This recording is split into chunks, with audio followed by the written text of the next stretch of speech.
It's a good way to start. Hello, everyone. We're laughing because I just realized I was in my wrong live stream and I'm waiting on her and she's over here waiting on me. So you have us both. So, welcome to Healing What Hurts. We are Echo and Miss Body Illusion. Welcome. How are you doing today? Me personally, I'm doing wonderful. Good. Wonderful. That stream we did yesterday really helped a lot. I hope some others got a little benefit out of that. But that was just coloring and talking. It was just very calming. Yes, Very calming. I thoroughly enjoyed it, and I've got my picture pinned up right here so I can look at it. Hello, Dragon Yeah, Lady. How did your I did the glitter same. I come? went, oh, it's gonna be my refrigerator now. How did your glitter and your glue? Did it dry? Oh, what a mess. Oh, it was a mess. I'm getting it all over the floor. But that's okay. That's what vacuums are for. Yes. All right. So, hello, Miss Stephanie. Welcome. So, first of all, I want to do my disclaimer. And this is, and I don't have my banner on here either. See, I'm just not, here we go. I'm just not prepared because I was in the wrong place. That is just so hilarious to me. Okay. We are talking about healing and some tough topics. So, trigger warning if that's going to trigger you or is not for you, please protect your own mental health. Hello, Miss PJ. Go ahead and say bye bye, and we'll see you on another stream. My disclaimer is I am not a medical professional, and this is not a substitute for professional therapy. I am sharing my personal opinions and experiences, and not everything that has helped me will help someone else. Um, Only share what you are comfortable sharing here. This is a public platform. We hope it is a safe space for all of us. But if you want to have a private conversation, we both have our email addresses on our pages, and Miss Body Illusions link is at the top of my chat. If you're not connected with her, please take a second and go over and get connected. Um, this is a no blame area. We're not blaming anyone who has hurt us in the past. I believe in God, and I believe God will take care of those people just as He takes care of us. So, we've been working really hard on looking at our childhood traumas and trying to figure out a way to heal ourselves. We've got BJ here and Brian from a poet and Majestic Lion Eyes. Thank you all for coming and joining us. I've got multiple pages of notes because since I've been doing the meditations and the journaling, it's like I can't shut the switch off now. It's like I just keep thinking of things I want to share, that things I want to tell people. So it may seem a little, discombobulated or a little messy because I may go from one thing to the next because I'll remember something I wanted to share. But this week, the journal prompts, which I did that today as a premiere. So thank you to those of you who have already seen that. Um, Talking about, do you wear a mask, and is that person who you really are? Now, this came about from a conversation with my sister. um, she and I have been really doing the work as far as, what do you remember, you know oh, is that why that happened, and how did I live in the same house and not know this, and so we've been doing a lot of talking. And when we were kind of talking about, how we really felt as kids and maybe the persona we showed the world, it dawned on me that, hi, Facebook Mom Marie, welcome, welcome. But it dawned on me that I had gotten very, very good at putting on this happy, smiling, well behaved child mask. If anybody would have seen me or known me back then, they would have said, this girl had the perfect childhood. She was so happy and everything going in her for her and just wonderful. But inside, I was scared to death to make a mistake. I was scared to death to feel my feelings and actually, you know, be who I was, because that got me in trouble with my mom. Those brought on negative consequences. And so, what I've been trying to do is I've been trying to look at all of those things that are in my head, messages, that I was told over and over and over again. And I've been trying to look at them and base it on fact. Like, is this true? This is something that I believe to be true, or I've been taught that it was true. So I'm getting ahead of myself. Um, when you're going on, Ryan, good point. Good when you're point. going We on a all wear healing, masks. yes, when you're going on a healing journey, first of all, you have to be ready to go on that journey. You can't just one day wake up and say, today I'm going to heal myself. Okay. It doesn't work like that. It is a journey, it is a process. The second thing is you need to have a trusted friend, like I have Miss Body Illusion, or a therapist, but someone who you trust and that you can be open with and share things with, and also someone who is going to give you some honest feedback, who is maybe not as close to the situation as, say, a family member would be, but somebody who can look at it more, um, what is the word? Objectively, and can look at it and say, well, Good okay, word. as a person, this is, how I react to you, or this is how I see you, whether that be my truth or not. Sometimes you just need that other perspective. And then you need to be prepared to feel the feelings that are going to come up. Now, this was very, very, hi, Izzy Pop, welcome. This was very hard step for me because for so long I had not even looked at the things that brought up feelings, yet alone to actually let myself feel them. So, next week, we're going to talk about doing meditation and how some guided meditations actually help you get to the root of what's going on. Anyway, when I first started trying to meditate, I could not hardly do it. I could not shut my mind off and pay attention to what I was supposed to be paying attention to. And it took me a long time to get to where I was getting those aha moments. Now it's like as soon as I say, okay, I'm fixing to meditate on this, it's just like the floodgates open. And it's like I am right there in touch with my feelings and able to feel. And then once I'm in the throes of the tears and the feelings, then I can say, to myself, this is not true. You feel this way, but this is not, there's no fact that base that on. But you have to feel the feelings to be able to release the feelings. Okay. Right. All right. You have to challenge that inner voice. When you've worn that mask for so long, you actually believe it. You know, you're like, oh Yeah. yeah, I've convinced myself, that all didn't happen. And I am this person when in reality, you're not that person.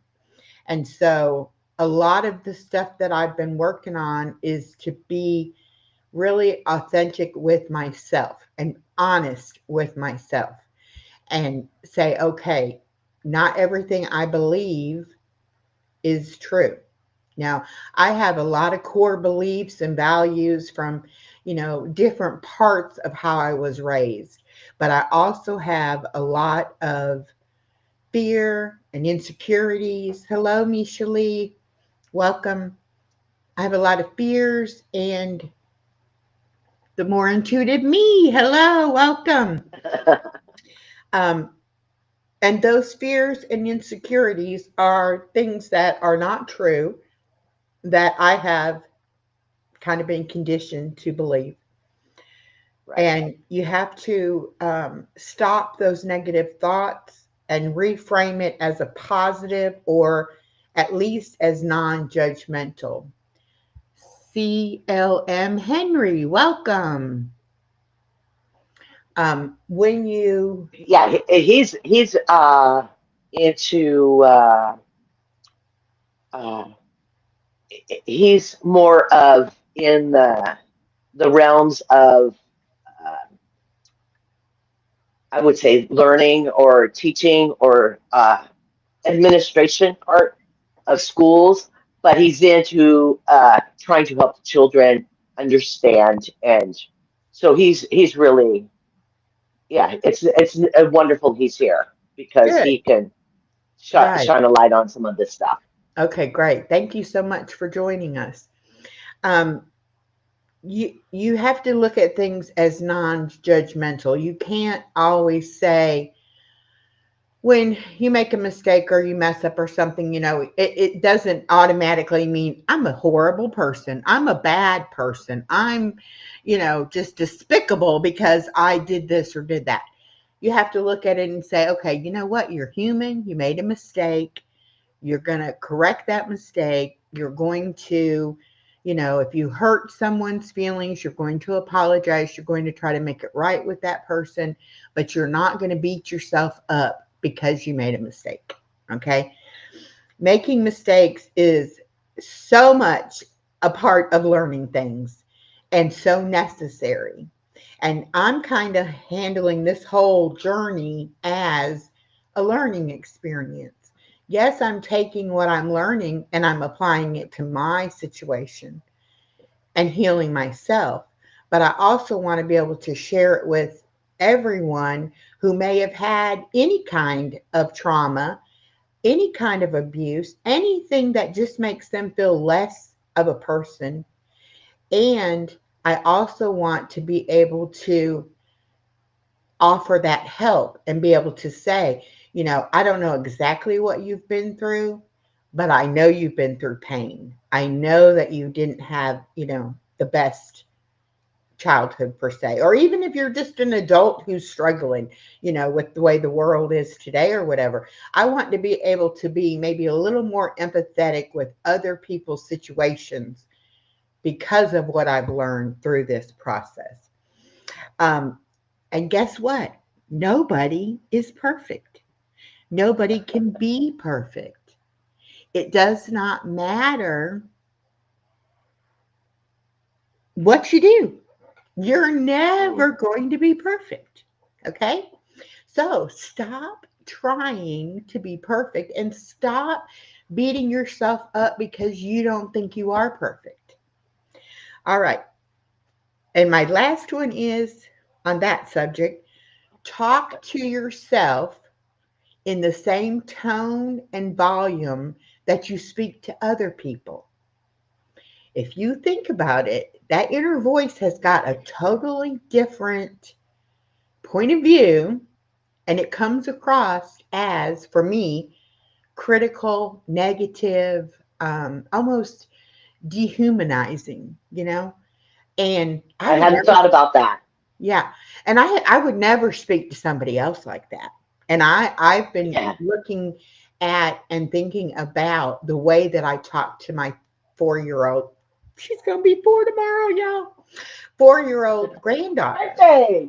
Okay, she does not have the life experience that I have, and I have to tell her things and talk to her in a way that it's on her level that she can understand. Hello, Right. Vicky and Lori's Variety Vibes. Welcome. Ooh, I like the name. I do too. I'm going to give you blue butterfly wings so that you can mix and mingle and get to know everybody else. Everybody, welcome Vicky and Lori's Variety Vibes. I like that name too. But so when you're talking to yourself, you don't talk to yourself like, you have a PhD in psychology, Echo. Why do you not know this? You Right. say, Echo, this is a hard thing to deal with.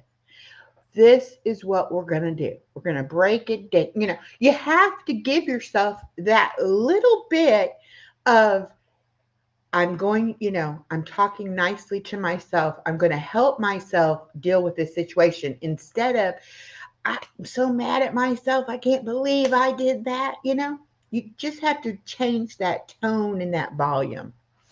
Okay. I hadn't So, even thought about that, but I do talk to myself different yeah, than I talk you to do. You anybody really else. do.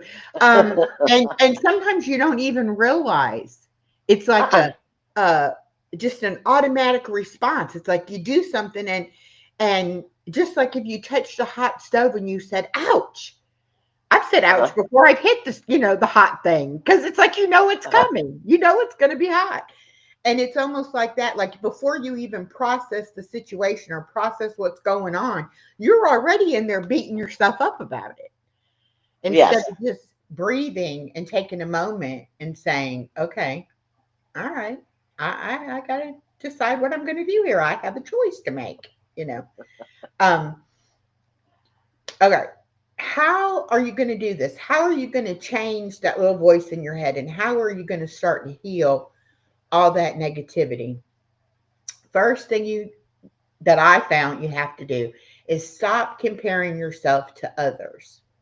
Now, my sister and I talked about this at some length because one of the things that our mom did was not only keep us from talking to each other, but being very critical and criticizing us as if it was coming from the other sibling.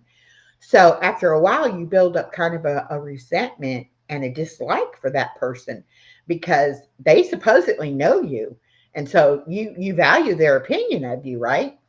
So you really have to stop trying to compare yourself. You're the best you can ever be. Nobody else can be you.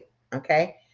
No matter how hard somebody tries to imitate you or, you know, impersonate you, they're not going to be you. Okay. So just give that up. Just stop. When you see somebody be able to appreciate, wow, that person's smart or that person's beautiful, you know, give them their compliments and give them the credit where it's due. But don't then turn it around negatively at yourself and say, and you're stupid and you're ugly, you know. No. That's the first thing that comes out of my mouth. Well, stupid. Yeah. It's the first thing when I talk to myself, I go, well, stupid. I know. It's just how, you know. And so with that, you don't want to worry about other people's opinions of you. It's like the saying goes, what somebody else thinks about you really is none of your business. And that is so true because they're not working with everything you know about you, you know. They're Right. taking one interaction with you or you know, one conversation they've had with you, or maybe they just didn't like what you had on that particular day or anything, you know. Maybe they were having a bad day and it came across to you that they really didn't like you, you know. Um, all of those kind of things are things that we have to, and I've got two more new people in here. Welcome, welcome. Um, Isn't this wonderful? Megan Ning TV and Lori Nussbaum. It's Lori Nussbaum is um, from the other new channel from Lori, Vicky, and Lori. Okay, great. So Oh, give me okay. butterfly wings. Hold on. And then the other one, let me go check your channel real quick. Oh, you have a nice looking channel. Okay, good. And I'm going to give you blue butterfly wings as well. Just y'all always remember those blue butterfly wings can go bye-bye. And we are a family type channel and we are respectful of everyone and everyone's opinion. And so please, if you're not able to conduct yourself in that manner, please go ahead and have a nice day. Okay. Um, you have That to was a polite way of saying that. Yeah, you have to allow yourself to make mistakes with no judgment. I kind of touched on that already. Um, your value does not lie in how your body looks. this is a big one for me because, I've always been ashamed of my body. I've always been uncomfortable in my body, things like that. Now, because I've done the weight loss surgery and I've lost some weight, my whole mental picture of myself has kind of shifted. Now, my body, no matter how it looks, is a wonderful body because guess what? It carries me around and it allows me to live my life. So, I'm doing my exercise videos, and when I'm watching those, I'm seeing that big belly. And I think I even said somewhere about it's like I have a butt in the front. And before I wouldn't have been able to do the video, number one, because I would have only wanted people to see me from, the chest up. I wouldn't have wanted them to see Right. that. But now it's like you can see it because I've lost the fat that was hiding it, that was around it. So it's a good thing. It's progress. So I can share that and I'm okay with that. Um, don't be afraid of letting go of toxic people. And I'm talking friends, family members, jobs, anything that hurts you is not worth having in your life. They don't deserve to be in your life. And it's hard to walk away from people. It's hard to say, gee, that friendship isn't working out. And, that relationship isn't what I want. But you know what? You're the only one who knows what it is you really want. And if you allow Well, and somebody then you get else, in the cycle of if I just try harder, it'll get better. If I just try harder, it'll get better. If and there's I'm something better wrong at with it, it'll me. get better. And that was always my thing, if I just was a different kind of person, if I just did this, or if I just did that, never even Mhm. wanting to look at what is the other side of it doing. But, and I'm going to tell you, the first time that you end something with someone because you choose to end it and you've loved yourself enough to say they're toxic, I don't want them in my life, I can't afford to have that in my life. At first, it's so scary to do that. But after you've done it, you get this sense of empowerment like, I lived through that. I can make those kind of, choices for myself. But you got to be prepared to be by yourself, because you might decide Right. everybody is toxic to you and you might want to get all new people in your life, which is perfectly okay.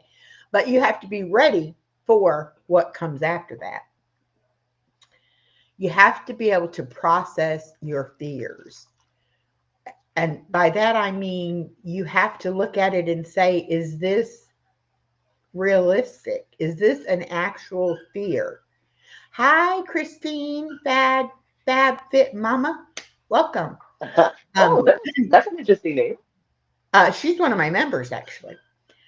She used to Oh, be okay. Life with Christine, but she changed. And I guess Oh, it was Fab Fit Mama when she first started, and then she changed. Now she changed it back.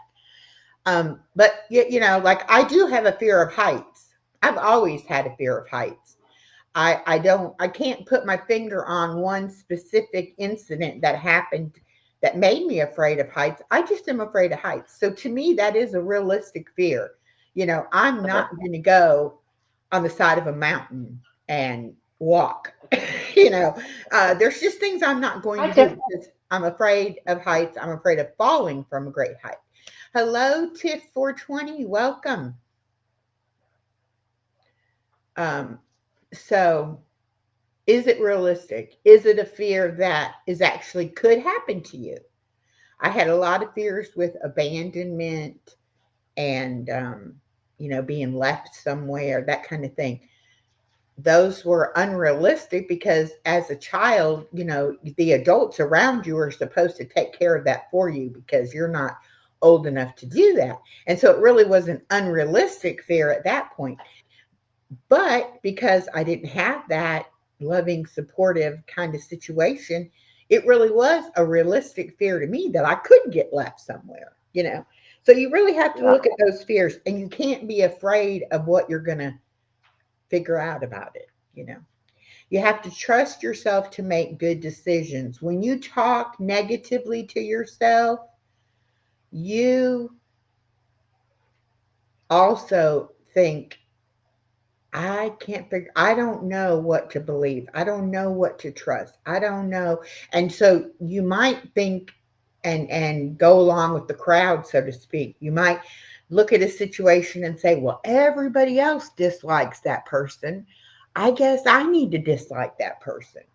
Instead of you saying, you know what, until I have a reason to dislike this person, I'm not going to maybe pursue the friendship, but I'm also not going to turn away from the idea of having a friendship with this person. So you really have to Right. just be able to trust yourself and say, okay, even though I made mistakes in the past, even though my judgment's not always been good, I'm going to try to look at this situation. I'm going to try to figure out the best thing for me to do. And I'm going to trust that I'm making a decision for the good of myself. You have to take every opportunity that life presents to you and do it afraid. You can't wait to be in this perfect place. I hear people all the time say, well, when I retire, I'll be happy. When I get that new job, I'll be happy. When my kids are grown, I'll be happy. No, be happy right now. Even in the mess of your life, find something to be happy about and do it afraid. It's okay to experience things that make you afraid. Doesn't have to be Uh-huh. all picture perfect and nice and sweet and all that. It can be a little messy, and you might still end up getting something out of it that you need. You have Yes, to, sometimes you just have to save yourself. You just yeah. have to, yeah. Put yourself first. And by that, I mean you have to have time to decompress, rest, and recharge, or you will not have the energy or the strength to do anything for anyone else. Now, I have a little issue with it because, I was told over and over and over, you're selfish, you're ungrateful, you're disrespectful, all these things. Instead of being Oh, yeah. told, you respect that body that you have, you know, you respect the fact that you need sleep. So it's like the messages I got were kind of backwards. So I'm having to reframe those, and I'm having now to tell myself, you take care of you. If you're tired, take a nap. If you're hungry, stop and eat something, you know, and you just have to, be in charge of your own self. Okay, this one's about feelings. Feel your pain and Uh-oh. your joy as fully as you can. You are not your feelings, but you must allow yourself to feel your feelings and able to be able to release them. So even if it's something that you logically say, I should not feel this way. If that's how you feel, that's how you feel. And it's okay to feel that way. And it's okay to say, this is not who I am. This is just a feeling. Okay, it's a feeling. I'm going to feel it. It's going to make me feel uncomfortable or sad or, whatever. And then I'm going to let it go. And I won't have to feel that anymore. Um, I love this one. And I'm a member Okay. of the Boldly Unshackled community. And that is a sisterhood of women who love God and are healing from trauma and trying to live our best lives and help each other out. And the boldly unshackled part, boldly. This one is exercise boldness in public. Boldness is like a muscle, it grows the more you use it. Speak your mind and stand up for yourself. So if you're like me, who has been told over and over and over, you don't matter, your opinion doesn't matter, uh, be quiet. You don't have any knowledge on this subject, so close your mouth. You know, any of those kind of thoughts running around in your head, you need to say no. Because I feel it or I think it, then I have a right to, Right. to express that. Okay. So learn how to become bold enough to say, excuse me, hi, I'm Echo, and whatever, instead of just being like, well, they can't, I'm invisible anyway, so they can't see me. So what would they care about my opinion? you know? No, be in situations where you are allowed to have opinions and where you are allowed to share those opinions. See beauty in simple things. This is Oh, about yeah. gratitude.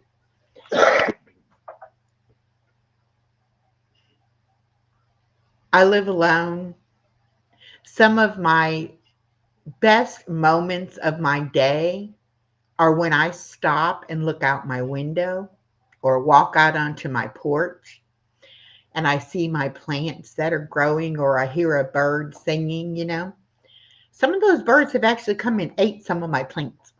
And at first I was like, no, no, no, don't do that. And then I was like, well, you know what? They got to eat too, you know? Right. So if I have it out there, I didn't put a sign up and saying this is not for birds. So let them eat it, you know? But you have to take time out of your day just to notice those small little things and be grateful and thankful that you get to experience those things. Imagine living with no windows and never going outside. That's what we call a prison. That's where prisoners live. Don't let yourself be a prisoner to your own thoughts. You know, say, hey, I deserve to go outside. I deserve to look out that window. And I'm grateful that of what I see when I do look out that window. Okay, you have to celebrate each step of the journey. Each step, the crying, the pain, Yes. the why am I doing this to myself? You know, you have to appreciate it. Tiff 420 says that's just the way it goes. It's so easy to fall back into familiar patterns. It's so true. Yes. And It's one way Lori wrote. yeah, I Lori think you says, have to be able you to forgive yourself have to be able to forgive yourself too when you slip back into old thinking. Exactly. And, because it's easy. It's familiar. well, and this is why people that have had um, childhood trauma sometimes find themselves in abusive relationships as adults. Because guess what? That chaos and pain is familiar. And so you Uh-huh. think that's how it's supposed to be. That becomes your normal. I got to go turn my air on. Just give me 1 second. I have a Anybody hear Beans and his whistle, his squeaker? I have a crazy thermostat that if it's not running, it shoots itself back up to 82. And then you have to go back over and say, no, I would like to have some air on, please. Okay. Um, that and being mistreated in a relationship, it feels normal. It feels you actually find some comfort in that because well that's how people who loved me treated me. So really even though this comes across a little negative, they must really love me because they're acting this way or that way, you know. And um you understand it yeah. because that's the norm to you. Yeah. Okay. Really.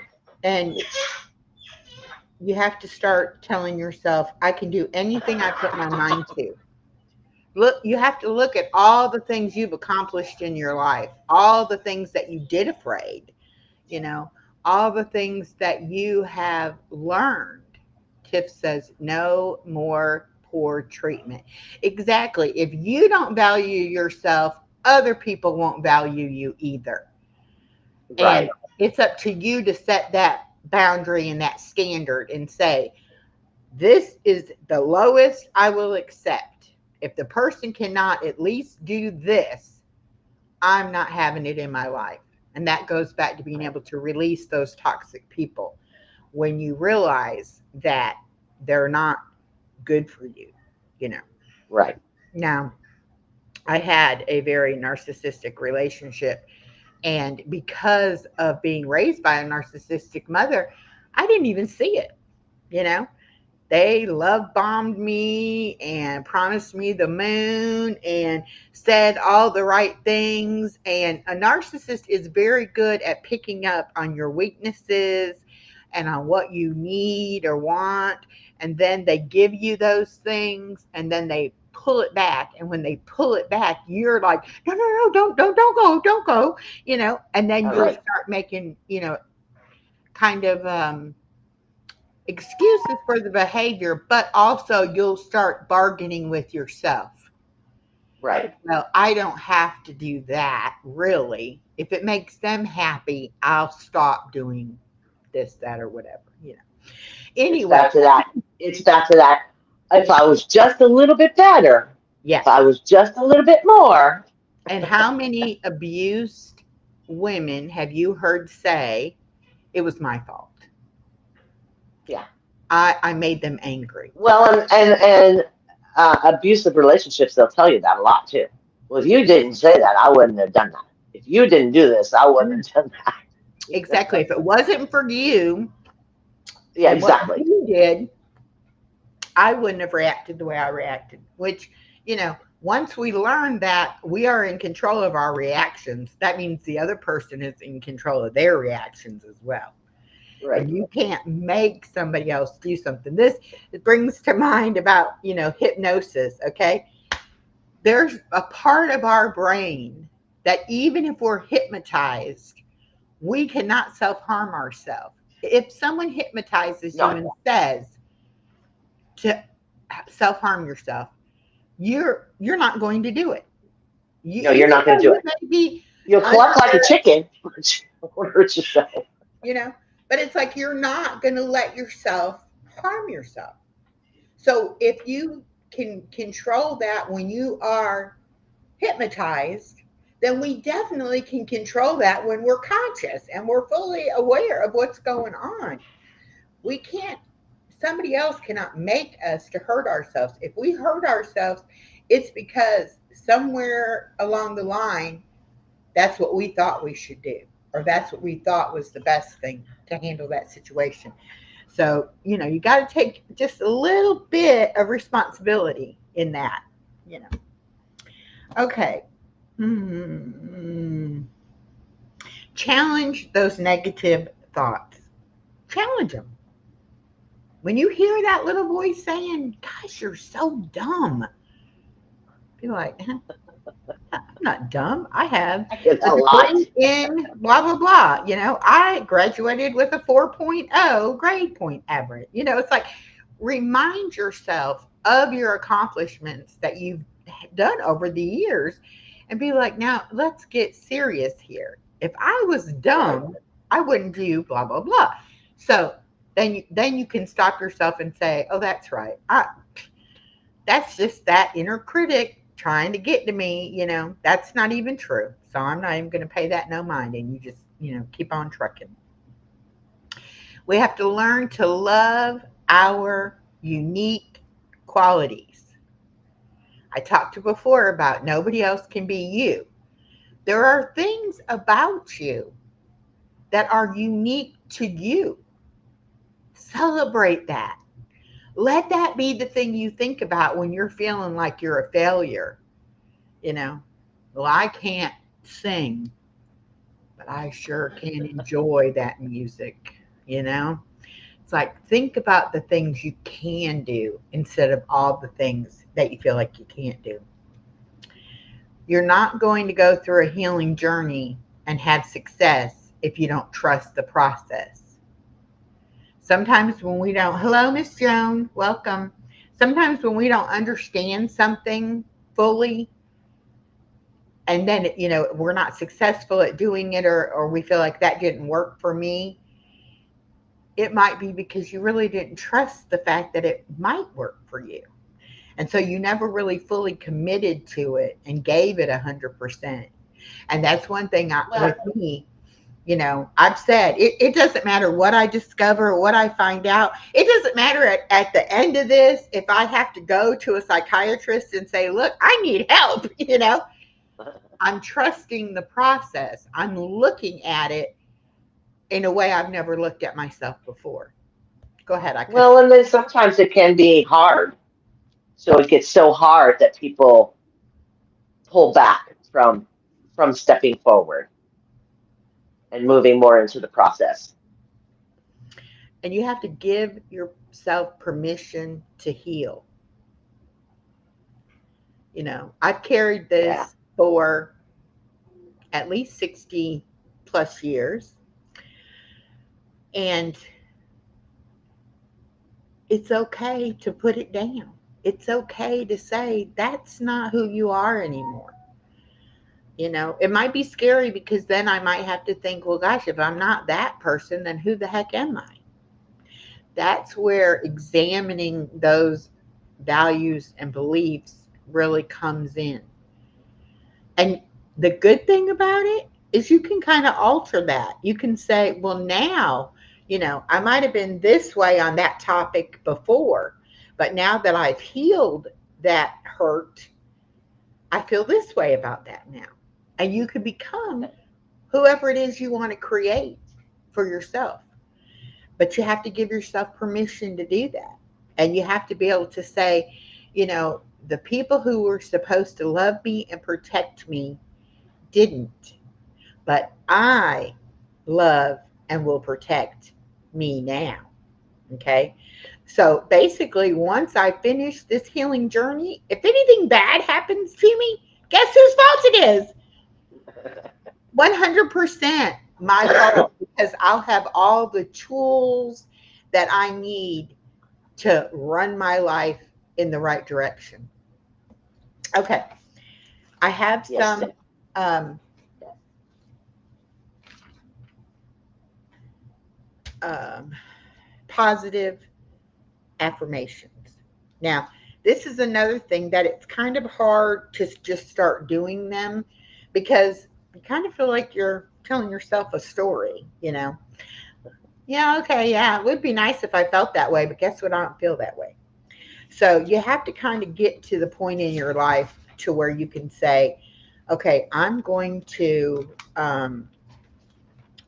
really start believing these things. And I don't know on my notes, I don't know where they went. I'll find them. And if not, we'll do something else.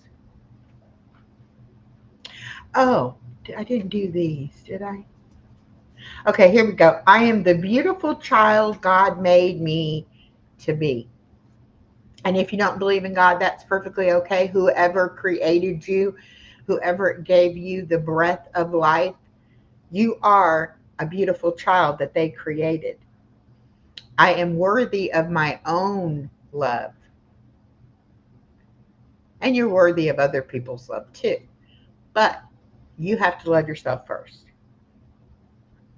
I have a huge heart and I know how to love. I am perfect just the way I am.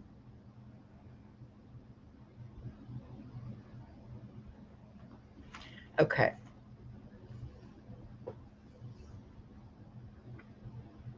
How did everybody feel about those comments she just made? Those affirmations?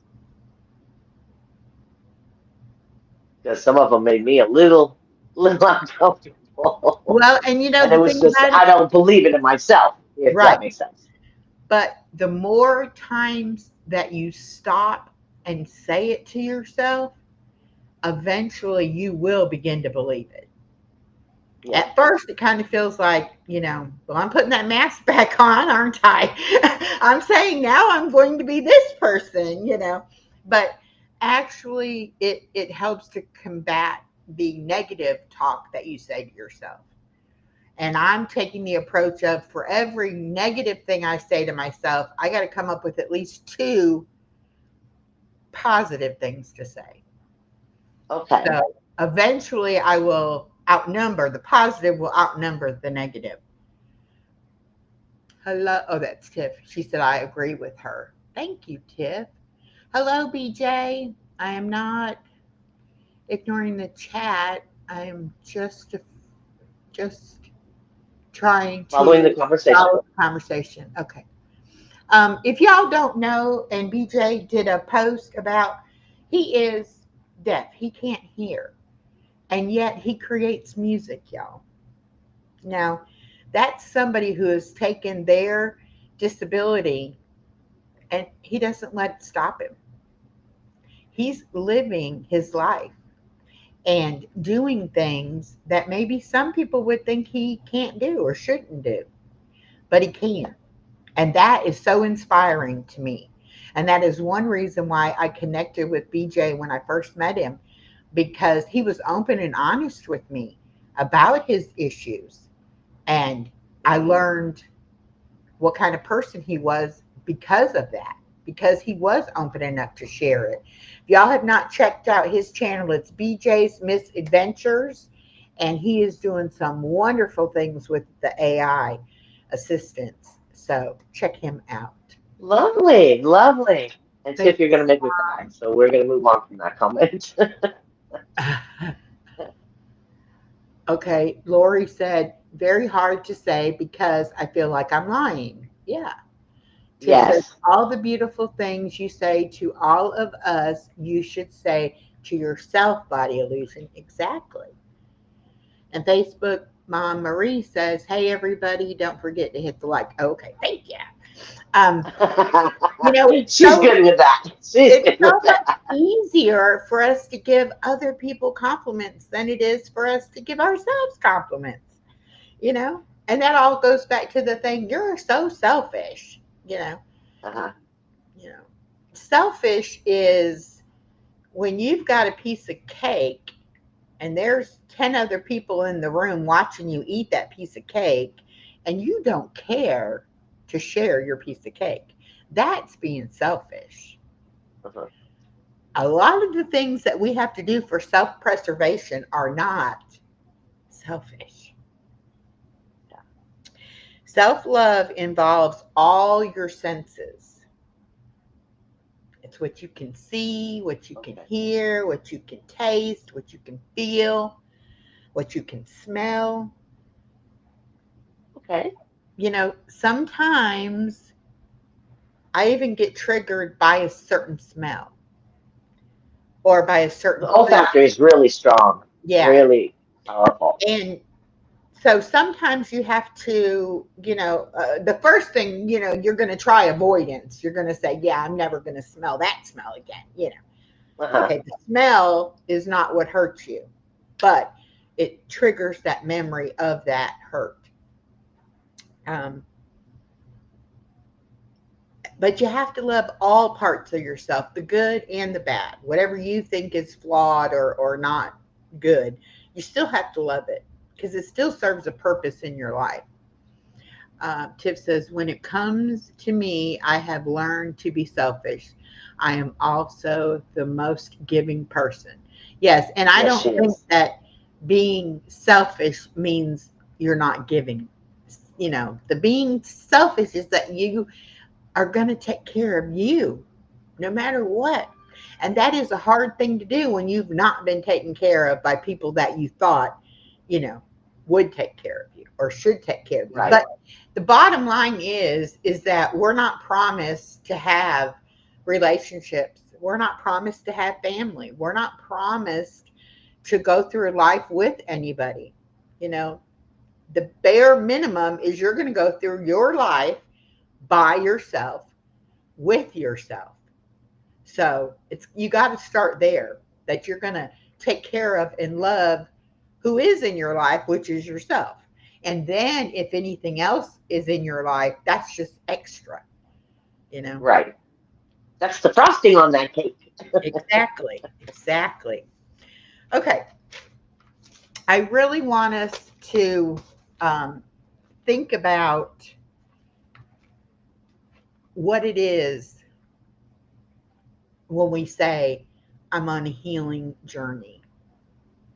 Does it mean it's going to be a magical cure? And at the end of however many weeks or whatever, I'm never going to have these feelings again? No. It means that you're going to learn the tools and learn the things that you need to do to have this wonderful life. But guess what? You still have to put them into practice. You still have to rely Right. on them and use them. You can't all of a sudden put that power back in somebody else's pocket and say, I'm going to believe what they think about me. I'm going to do what they want me to do. No. Once you get that power, then you have to hold on to that. And you have to be bold enough to say, this is who I am. And I have this little circle of protection around me. And I'm not letting nobody get in there. As much as you want to get in my circle of protection, it's not happening. I have to keep that sacred for myself. All right, let's see. Our culture in North America equates self-love with conceit, and conceited is a negative way to be. No wonder it's hard to love ourselves. Exactly, Facebook mom. Exactly. Tiff says, you are so beautiful and you are so worthy of being loved. I love you. Thank you, Tiff. I love you too. PJ Isn't says, she great? Yeah. you're amazing too. You've just not realized it yet. That's right. 7 Sacraments of Health. Miss Olivia has joined us and she says, and address the wound.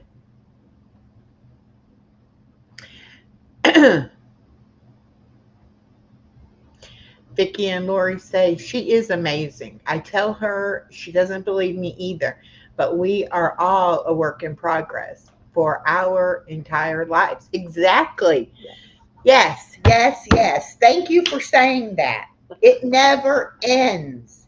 If you are drawing breath, you can work on yourself. It's not, there's no time limit. I'm 62, y'all. I'm just now dealing with things that happened to me when I was 2. Okay? For 60 years, I've said I don't have to deal with that. And I figured out I got to deal with that if I want to go on. And I don't care if I have another year or I have another 20 years.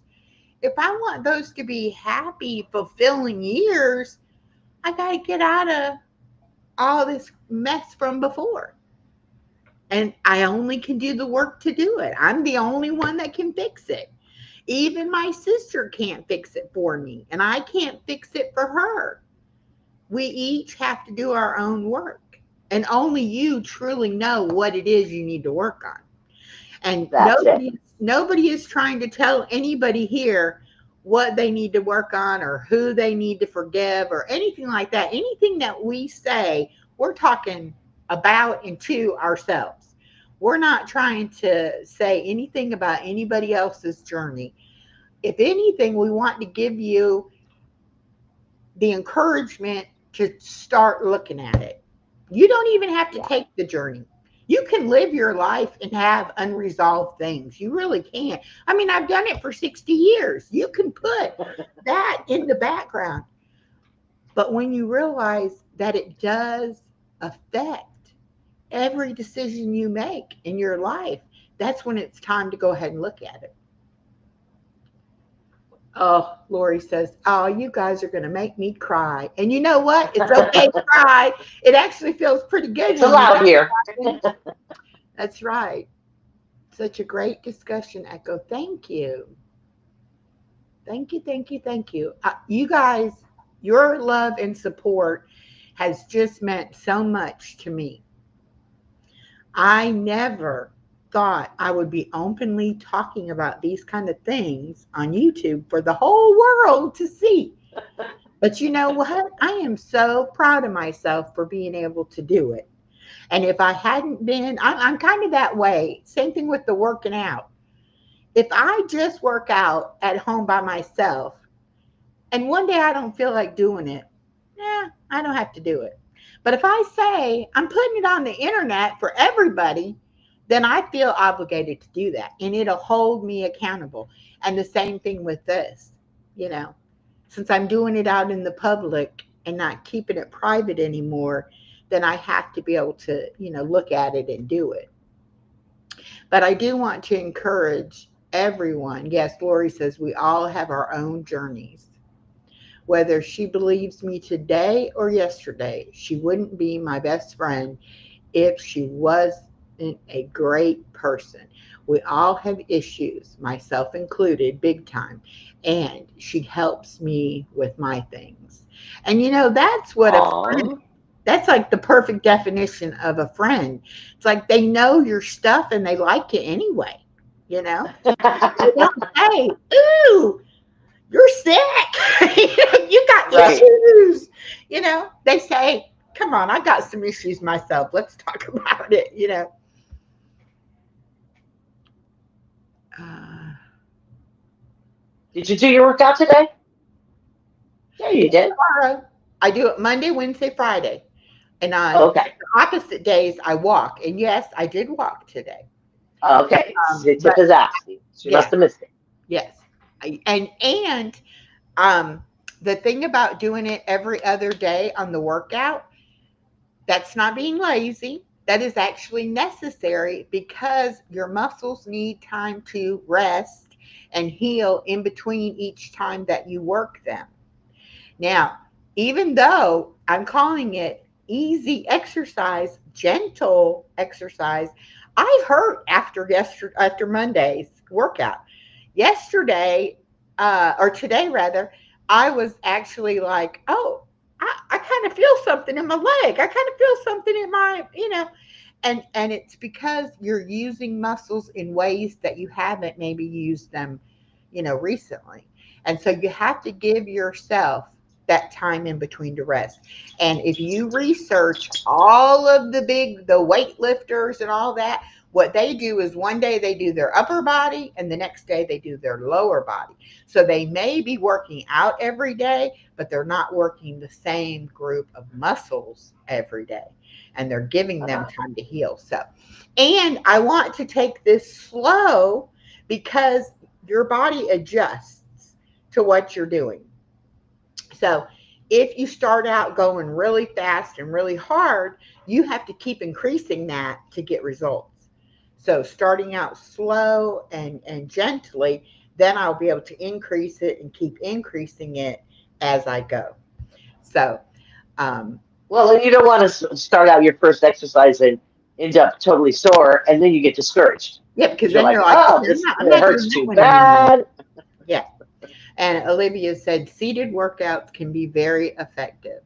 And that's another kind of myth that even I thought myself. If you're not in the gym, working out in the gym, you're not really working out. That's not true. If you normally don't do it, and I did the sit to stand exercise, and believe it or not, if you spend most of your time sitting and you only get up, even if you get up once an hour,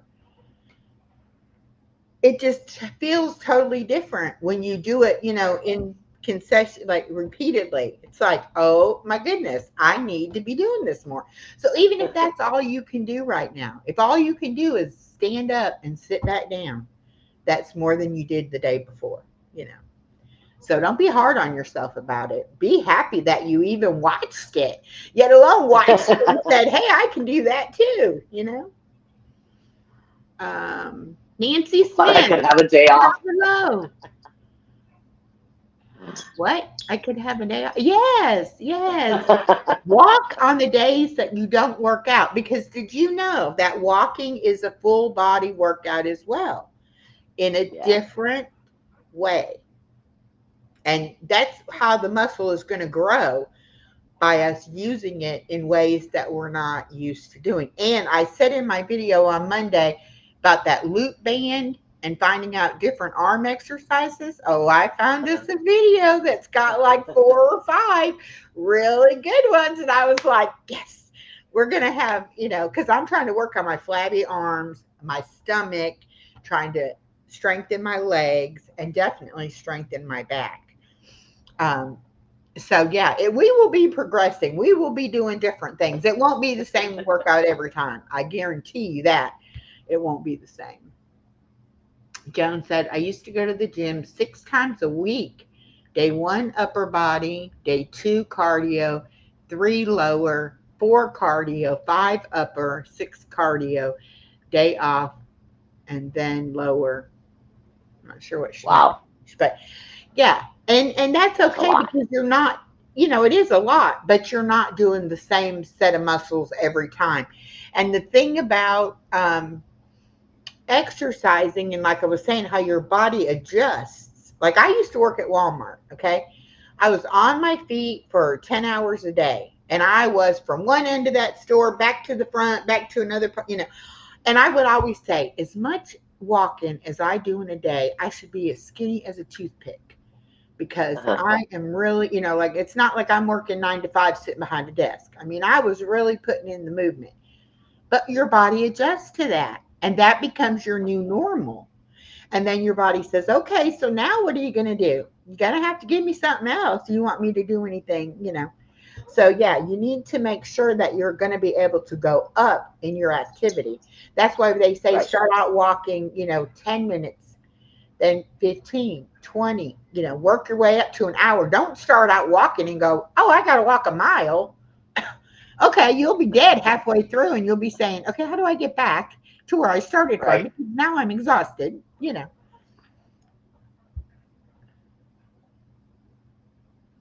Yes, PJ, you can find the resistance bands on Amazon.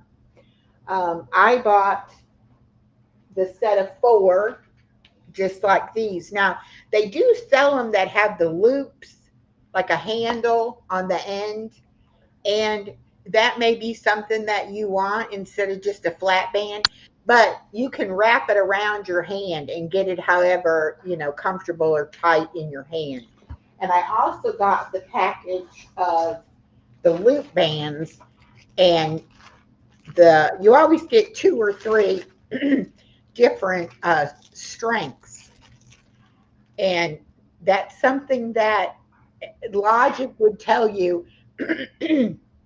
Start out with the weakest, lightest weight one and work your way up. That's not necessarily true because certain muscles need to have more tension or more resistance. So you have to kind of look into that. Like, what am I trying to do? Am I trying to build muscle? Am I trying just to get my heart rate up and do cardio to lose weight? Like, what am I trying to accomplish here? And then do your research and figure out what weight that you really need. I Hi, have. Tiff. What do you? Tiff has to go. She's running off. Oh, okay. See She's you later. Thank you for coming, sweetie. Um, I have one that's a light green, like almost a yellow. That's the thinnest, lightest one. And my granddaughter has hid Mhm. it on me somewhere because she likes to get them and do exercises too. So I had Right. to use the little bit stronger one, and I was like, I can definitely feel the difference in this band. But yeah, they're not very expensive. They're way cheaper than buying weights. And you're basically using your own body weight as the resistance. So, it's just as good as buying all the big weights and everything. Another thing somebody pointed out was with the hand weights, you can actually injure your hand and your wrist because of using hand weights, because you may, going to drop it and you snatch it back up or something. And so you have to be careful about that. Again, why they say start out with a light weight, build the muscle, and then you go up in the weight. Well, and also if you don't want to invest right away, just want to see what it works like. Go into your cabinet, grab up a can of beans, and put a big can of beans in each hand. A lot of people use water bottles, full water. Water bottles, depending on the weight and the size or whatever. Yeah. Yeah, I there's mean, no reason to 16 invest ounces is until a you figure pound. out that's what you So, want to do. and some people use water jugs. I've even heard of people taking an empty water or milk jug and filling it halfway with sand. You Uh-huh. know, you can do whatever you need to do. Actually, just moving, even without any weight at all, is working the muscle. But then Just as you doing want to this. Yeah. increase, yes. And if you don't put your arms up over your head very often, when you do that, you can feel it all the way down your back. It's like there are muscles that connect to almost any kind of movement that you do. Your abdomen and your back is involved, even though it may be your arm or your leg that you're actually, doing. Um, Right. when I had my back surgery, I had abdominal surgeries before, and you get to where you put that pillow over your stomach, and you kind of brace yourself when you have to sit up or stand up or whatever. So it's really pretty much just your stomach that you can still, once you're sitting down, you can move your arms and your legs, and it doesn't really bother you. When you have back surgery, blinking your eyes hurts your back. Yeah. It's like everything, swallowing, tilting your head, turning your head. Oh my goodness. Oh, It's like everything is connected with your back. And I wasn't prepared for that. I did not realize that. And then, too, you think, oh, I can lay down on the couch. You might be able to get on the couch, but getting up from laying on the couch, especially after you've laid there a little while and those muscls have kind of relaxed, and then they enough. spasm when you try to move. Um, Joan says, we used canned food and water jugs with a pole, though it at a fishing lodge I worked at. Oh, good idea. Oh, there you go. And That would Olivia work. says, I literally had a physical therapist tell me to use soap cans tied with a sock for my exercises. Yeah. See, that's Yeah. where I got the soup cans things from, was Hmm. when I was doing PT. Yeah. Yeah. And really and truly, you start out light and you increase it. I have a little workout room here at the apartment complex. They've got a treadmill, an elliptical, and they've got a set of weights. And I'm more than able to go and use those things. And one day I'm sure that will be part of my life, that I will be going down there and doing a workout with those kind of things. But I don't want to start out doing that. I want to work Right. up to that. Same thing just with the walking. When I started walking before my weight loss surgery, hello, Kayla Boo, welcome. When I started walking before the weight loss surgery, my back hurt so bad that I might have walked for 2 to 3 minutes, and I'm already looking to see how long have I walked because I'm hurting already, you know. Yeah. And now it's like I notice that I'm walking a lot longer before I even think about, well, gee, I wonder how long I've been walking. And so many things that I can do now that my back would just be screaming at me before. Um, Last night, Body Illusion and I colored for 2.5 hours. And the arthritis in my thumb, I was like, I have to stop now because I can barely move my thumb. After we got off, I went ahead and I took some ibuprofen. I hadn't been taking ibuprofen like 3 to 4 200 milligram ibuprofens, every 4 hours before my weight loss surgery. And they were like, it's going to tear your stomach up. You cannot be taking that ibuprofen. And I was like, what do you mean I can't take my ibuprofen? I have to have it. Right. But I really don't ever take it. When I fell and hurt my hip, yeah, I had a lot of swelling. So, yes, for inflammation, I took the ibuprofen. And when this flares up with the arthritis, I will take the ibuprofen. But I don't take it any other time. But it's just amazing how you get used to covering whatever it is you have to cover up, whether it's through medication or, whatever. If you do what you have to do to get through the day, you know. Yes, you do. And then when you start getting healthy and getting off of certain things and finding other alternatives and things like that, then you're like, I can't believe that was my life. That was my normal everyday thing that I did. And now I don't have to do that. It's like so freeing to know that you can actually change your body to where you won't have to do certain things. I was at Yeah. the point And now where you're doing it with your mind and your thoughts, yeah, and that that's not the norm anymore. I when don't they have to do said that anymore. you're maxed out on your diabetic medication and your numbers are still horrible and you're starting to see side effects from your diabetes, complications. Okay, they didn't automatically say, well, how can we fix this? It was just like letting me know, you're getting to the end of what medically we can do for you. And Right. it was like I'd already had a couple friends that had had the surgery. And I guess somewhere in there I had been thinking about it, but I had never voiced that to anyone or anything. And I just said to the doctor, well, do you think at my age, am I even a candidate? Is that even possible to have a weight loss surgery? And that started the ball rolling. And look at me now.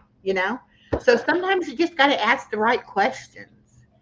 You got to, Right. you can't just take what they tell you and say, well, I just add another pill.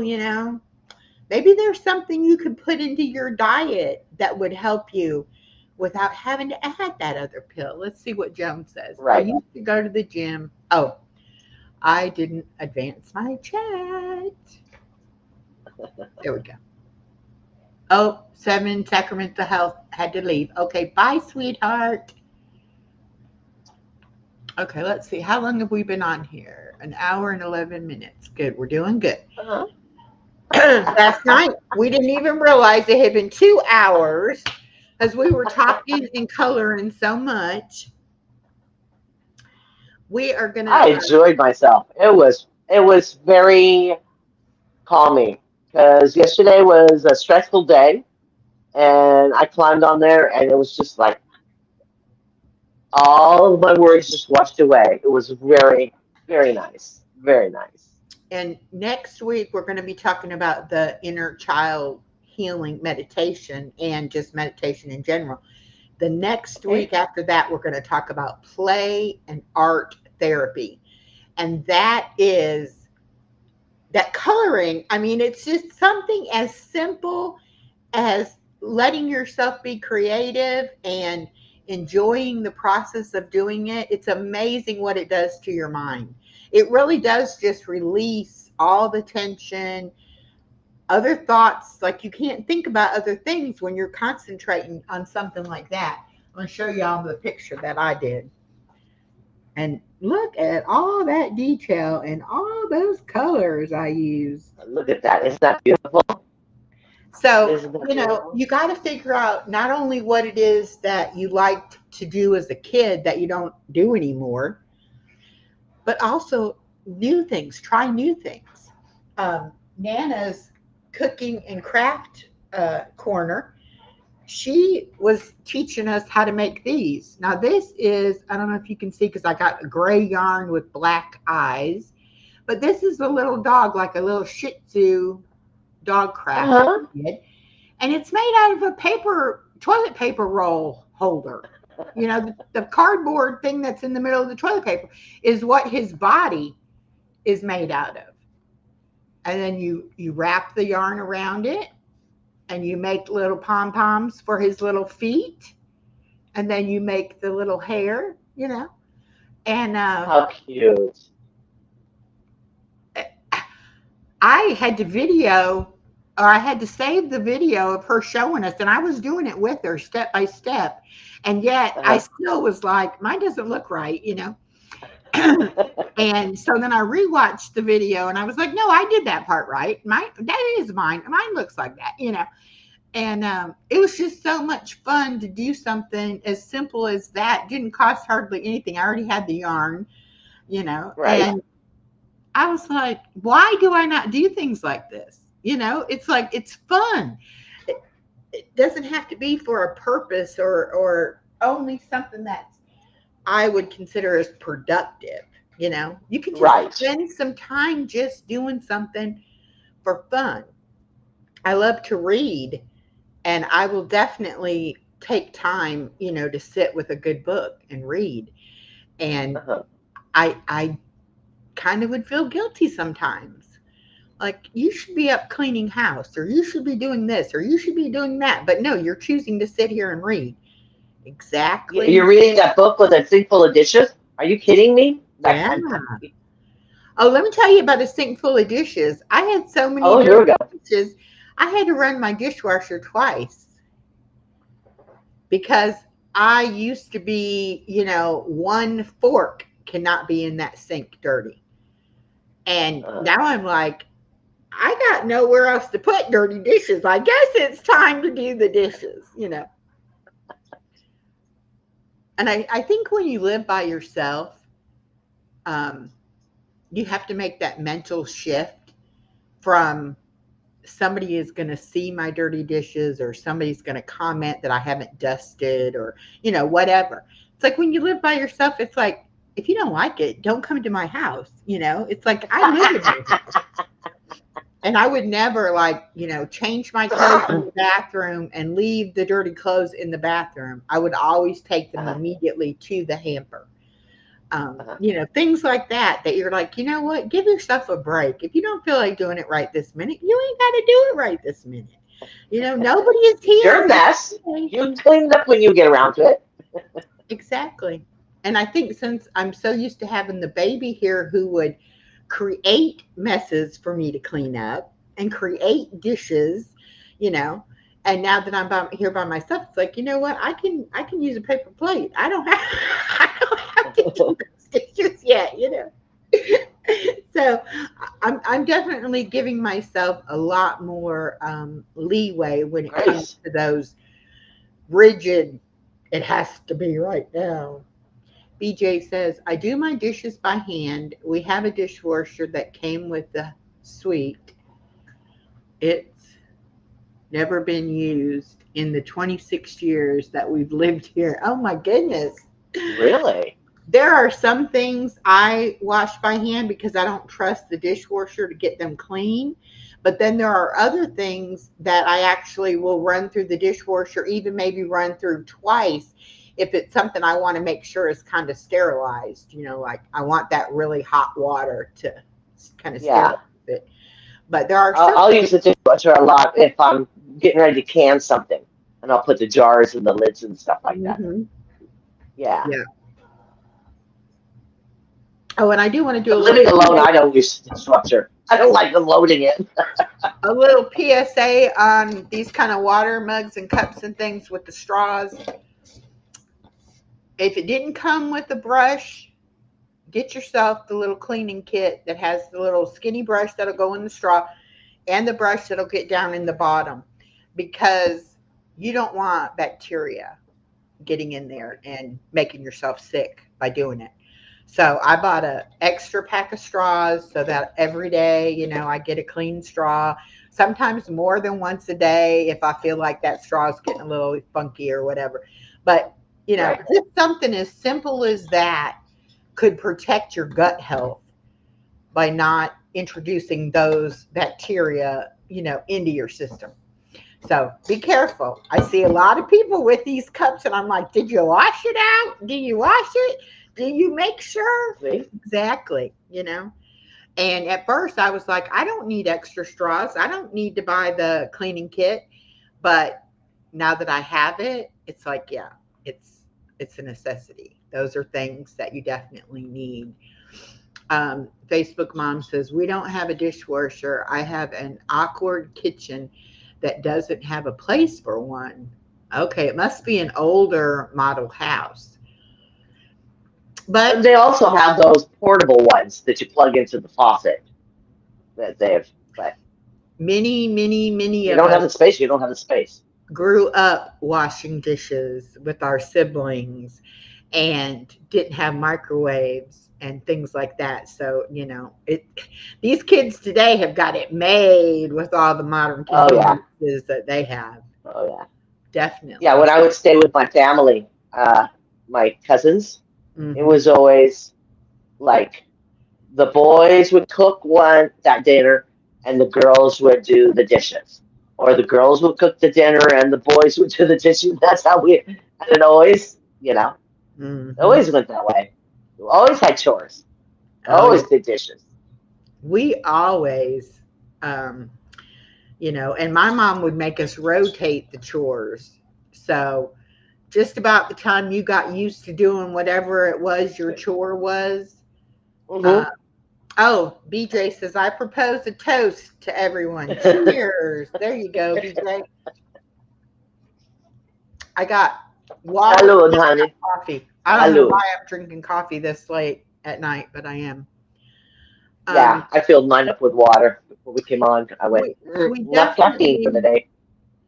we definitely have to learn how to give ourselves a break. Society demands a lot out of us as it is, yet alone us putting all those demands on ourselves. And I Yes. know I've said it before, but when I fell and couldn't do YouTube, and and I was complaining, I got to get videos out, and my daughter was like, "Says who?" Yeah, well, says me. I got, No, you Right. don't. You don't. Um, some people don't plan a video until the minute they make the video. Other people plan them ahead and have them coming out for weeks, in advance. You got to do Uh-huh. YouTube however it works for you. But you also Right. have to live your life that way. Whatever works best for you. And it doesn't matter if nobody else does it that way. It's okay. It's not, it's like that comparison thing is so hard to break. It's like, but my friends all do blah, blah, blah. Okay, well, it might work for them, but you might not even be, the same personality type to where it's totally foreign for you to do things that way.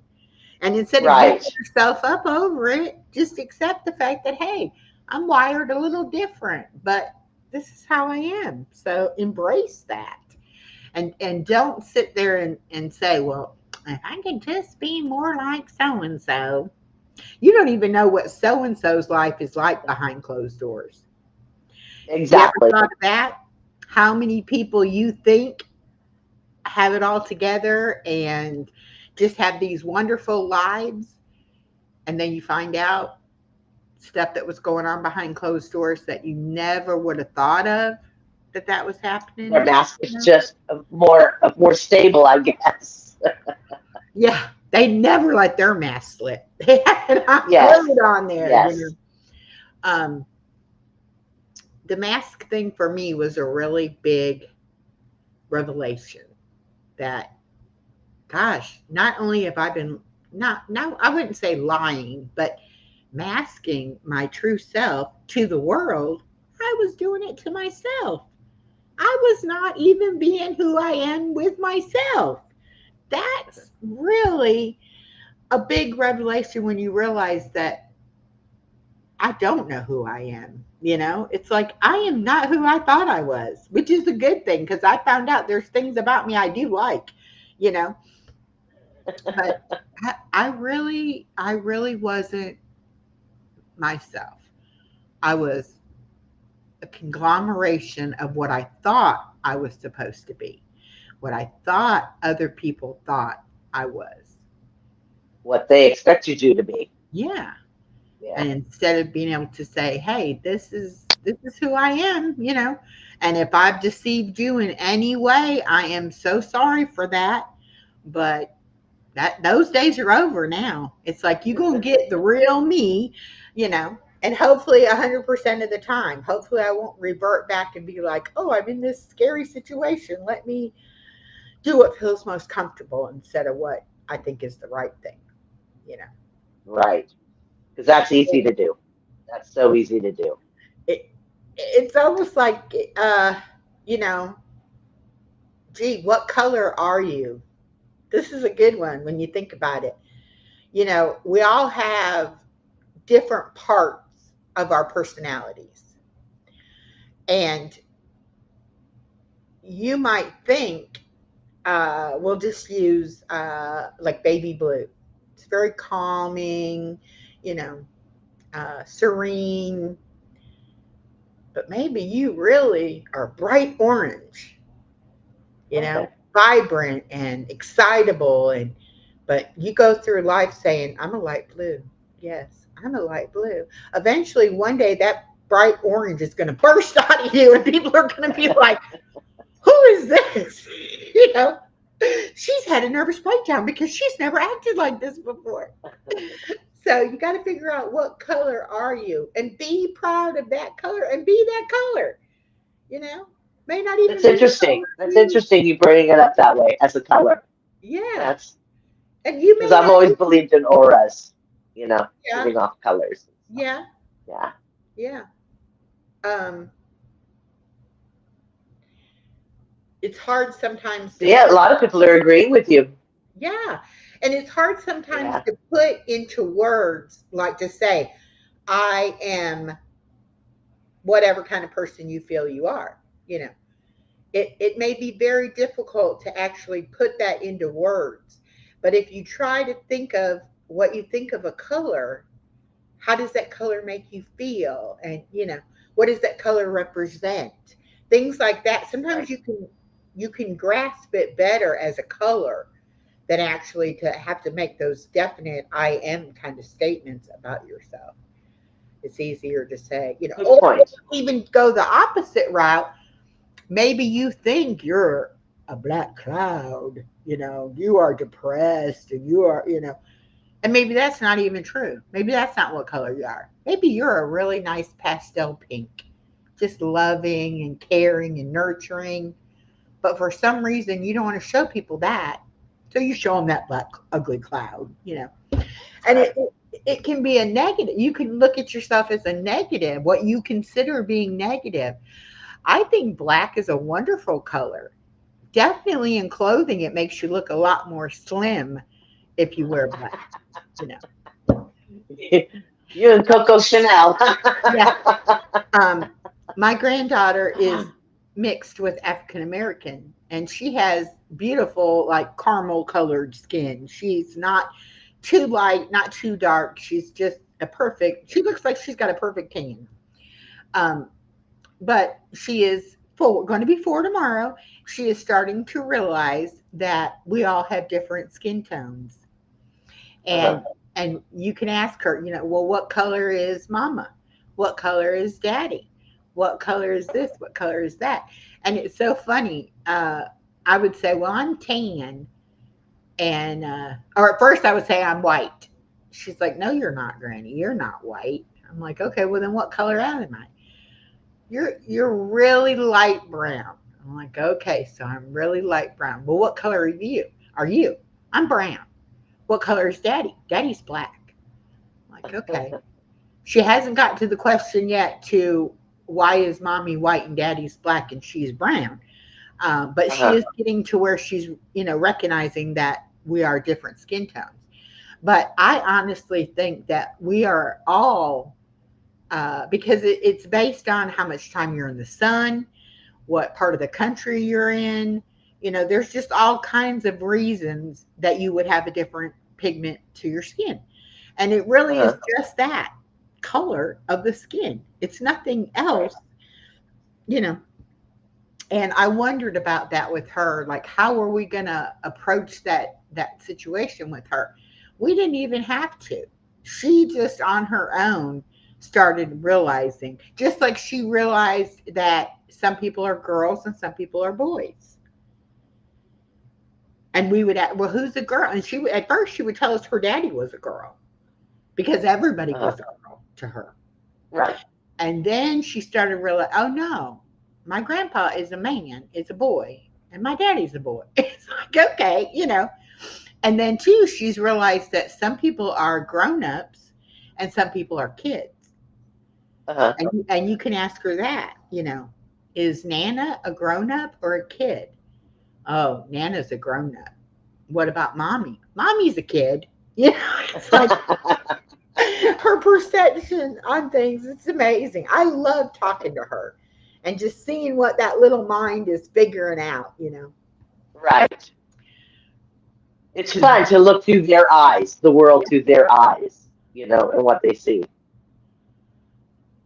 Kristen said, comparison is the thief of joy. Exactly. Exactly. And no matter how hard you try, you're not going to be somebody else. You're not. You're not. You're not. There's no way You'll find it's easier to be you. Once you find out who you are supposed to be, it's a lot easier to be you. and we're ever changing. Yes, we're evolving all the time, Yeah. all the time. And I love I, that when I people, listen to people talk about their bodies changing, uh, like them getting sick or something, and their body is changing, and now it's like this. And I'm like, your body's been changing your whole life. You weren't born this big. You were born this big. yeah. You've been changing your whole life, honey. Well, and it's kind of like when people realize, I'm going to die someday. We're dying from the moment we are born. We are dying. You know, That's been a true statement since you were yeah. born.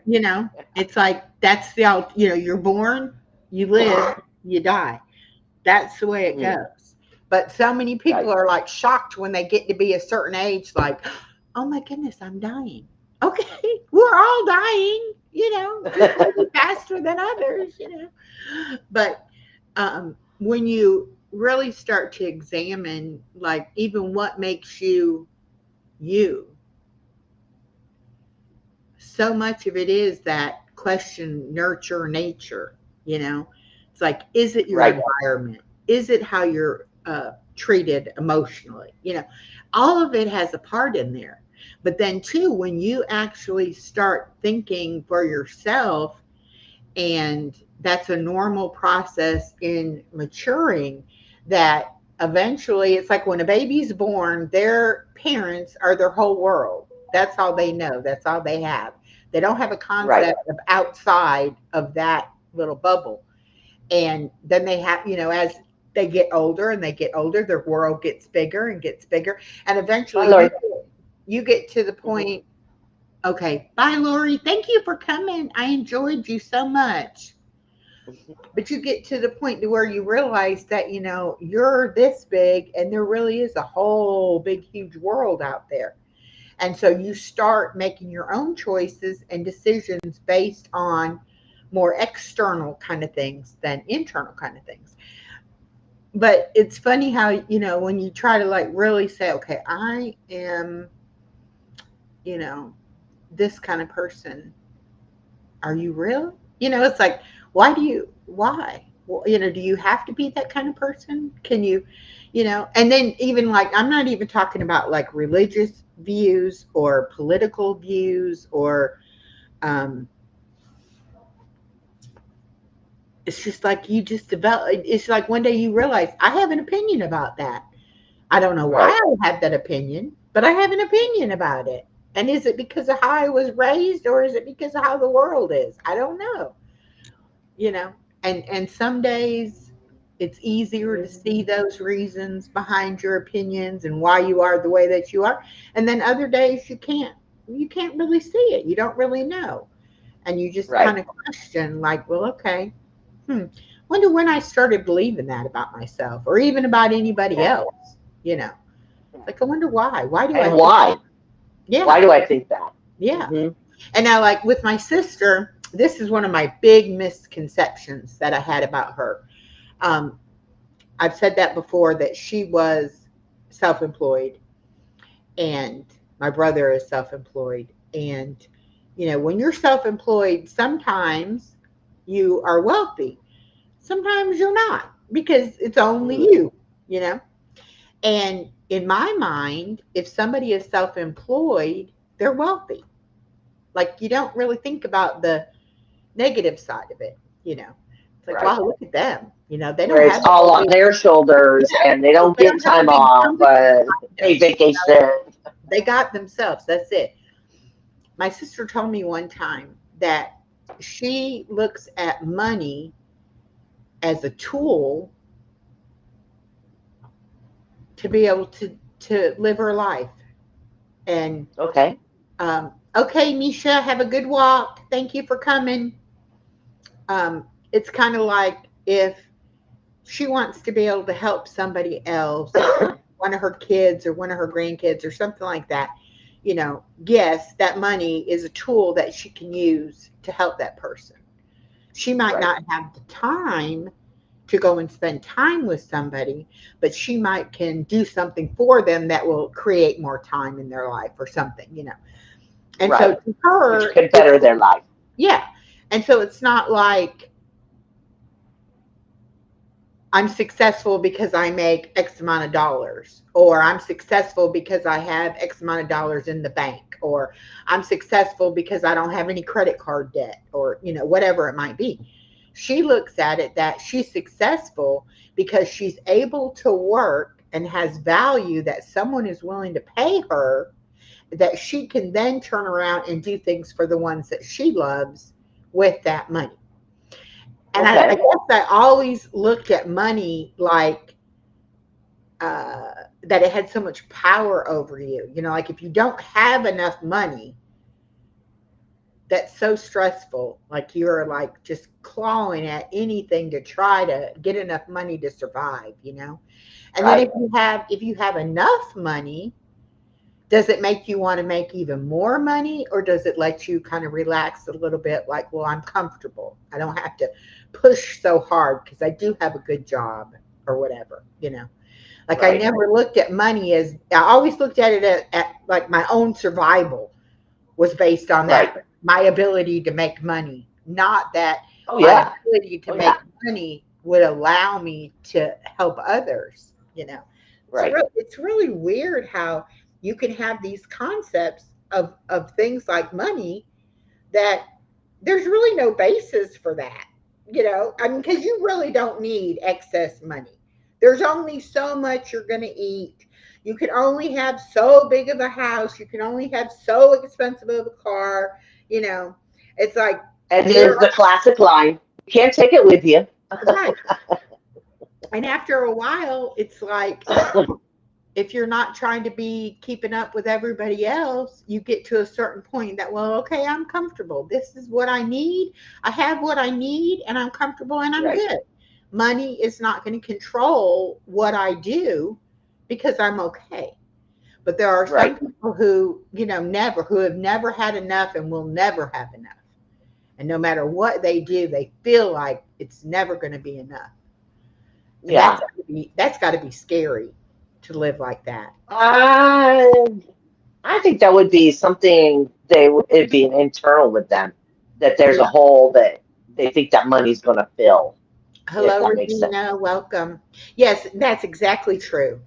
Money can't buy you happiness. Hmm. It can make your life easier, you know, but does that really make you happy? Now, I kind of think it can buy you happiness because it allows you to do things that make you happy. You can't actually get Yeah. the happiness, but you can get the thing or the experience that makes you happy. When you live in the present moment, things are not as important as your experiences and your memories.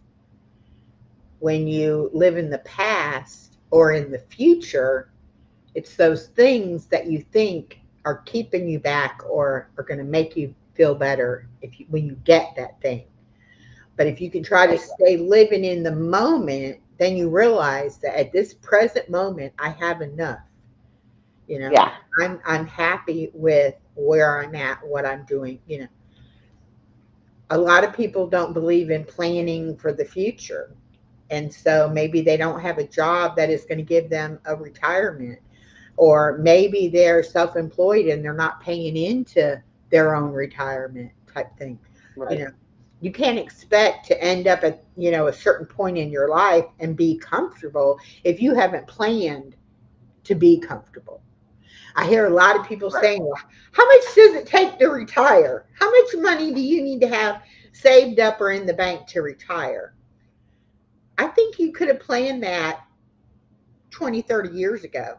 You could have said, okay, the cost of living is this, you know, it's going up at this rate. And if I need, you know, $10,000 this year, I'm going to need $15,000 next year or whatever.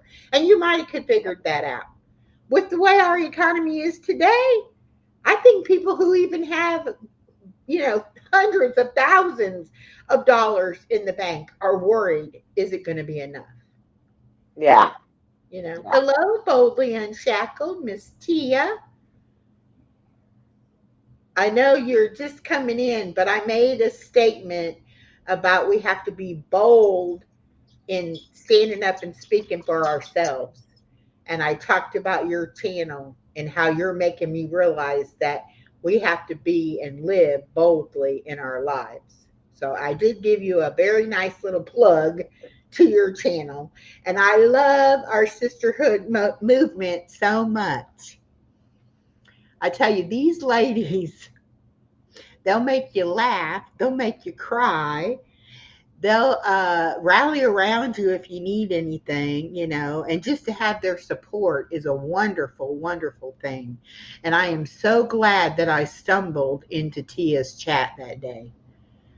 Mm.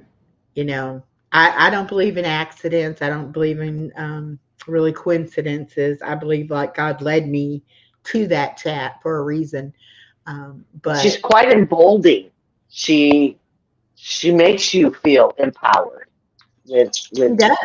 what And she's one presenting thing as I well. love about her is that she doesn't, have that feeling of I'm better than you. Mhm. I have my life together and I'm better than you. She'll tell you flat out, I was a mess. I did this, I did that, but look at how God has healed me. And it just makes you feel like anything is possible. You can overcome anything. Doesn't matter what it is. And she definitely makes you feel like you're not going to do it by yourself. Just like Miss Body Illusion telling me, I'm not going to let you do that by yourself. That's what we need. We need that community. We need that space where somebody is going to be there for us. And that's right. She says, we really do love each other. And it's like we allow each other to be who we are without judgment. It's totally safe. And you get so much out of it. Her mama comes in there, and I don't even know if it's her biological mama or not. She calls her mama. Um, and I asked her, can you be my mama too? It's like I need a mama. Everybody needs a mama. And she was like, yes, baby, I'll be your mama too. And it's like you can create the family that you want. You don't have to be stuck with the family that you got biologically. You can Right. have whatever kind of family you want to have. She says, we are all in this together. That's right. Yes. We are all in it together. And it's funny because she goes on about 8:15 Monday through Friday. And she was on a 2-week vacation, right? I had my week of vacation and then she had 2 weeks of vacation. I was like lost because I didn't have that thing to go listen to at 8:15. I didn't get my daily dose of, you know, you're I was like, you're this, boldly fixed. yeah, it's like this can't happen. We cannot have vacations like this. This is not good. See, Tia, you were missed, honey. Oh, she definitely, it is her mom biologically. Great. Great. Well, I praise God that So you now you are sisters have a that great. way as well. Hmm. Yeah, well, and there's we all call each other sister, and I do believe that you know it's how you feel about somebody. You don't have to be